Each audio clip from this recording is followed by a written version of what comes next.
Hi bro, வணக்கம் bro. நான் தான் உங்களுடைய ட்ரெண்டிங் ரமேஷ் மலானி ப்ரோ.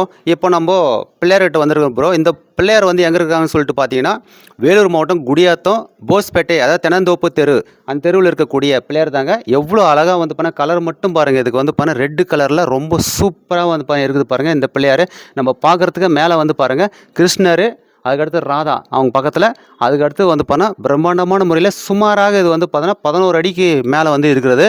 அவ்வளோ பெருசாக இருக்குது. அங்கே அது மட்டும் இல்லாமல் 2 பக்கம் வந்து யானை இருக்குது பாருங்கள்.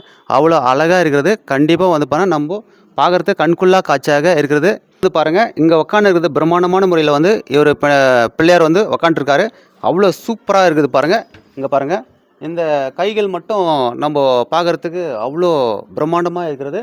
இந்த இடத்துல வந்து பாருங்கள், இதெல்லாம் பார்க்கும்போது அந்த கிரீடம் மாதிரி வந்து பாருங்கள், இந்த விநாயகர் மேலே கிரீடம். இதுக்கு அடுத்து வந்து இந்த முகத்தில் இந்த கலர் பாருங்கள் எவ்வளோ சூப்பராக இந்த தென்னந்தோப்பு தெருவில் வச்சுருக்கிற இந்த விநாயகர் அவ்வளோ அழகாக வச்சுருக்கிறாங்க. மேலே வந்து கிருஷ்ணர் வந்து அந்த அளவுக்கு சூப்பராக இருக்குது. இவங்க நல்லா டெக்கரேஷன்லாம் சைட்லலாம் வந்து பார்த்தா அவ்வளோ அழகாக டெக்கரேஷன்லாம் சூப்பராக பண்ணியிருக்காங்க.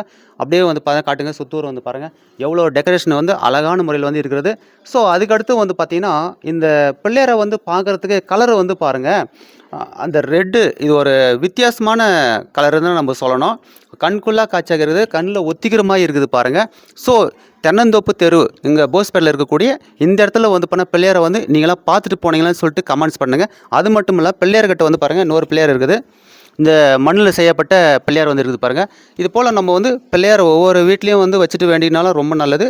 அதுக்கடுத்து வந்து போனால் இங்கே பிள்ளையார்கிட்ட நம்ம ஒரு கற்பூரம் கொளுத்திட்டு நம்ம போனோம்னா எல்லாமே நிறைவேறுதுன்னு சொல்லிட்டு சொல்லப்படுகிறது. அது எந்த பிரச்சனையாக, குடும்ப பிரச்சனையோ, அது குழந்தை வரமோ, அல்லது வந்து போனால் வேறு ஏதாவது திருமண பாக்கியமோ எதுவாக இருந்தாலும் நம்ம வந்து ஒரு கற்பூரம் கொளுத்திட்டு வேண்டிட்டு போனோம்னா அடுத்த வருஷத்துக்குள்ளே நிறைவேறுதுன்னு சொல்லிட்டு சொல்லப்படுகிறது. ஸோ மறக்காமல் வந்து போனால் பிள்ளையார் இருக்கிற இடத்துல நீ வந்து வேண்டிக்கிங்க. இந்த பிள்ளையாரை நீங்கள் பார்த்தீங்களான்னு சொல்லிட்டு கமெண்ட்ஸ் பண்ணுங்கள் ப்ரோ. அது மட்டும் இல்லாமல் யாராவது வந்து பார்த்தா நம்முடைய சேனல் ஃபாலோ பண்ணாமல் தான் ஃபாலோ பண்ணுங்க.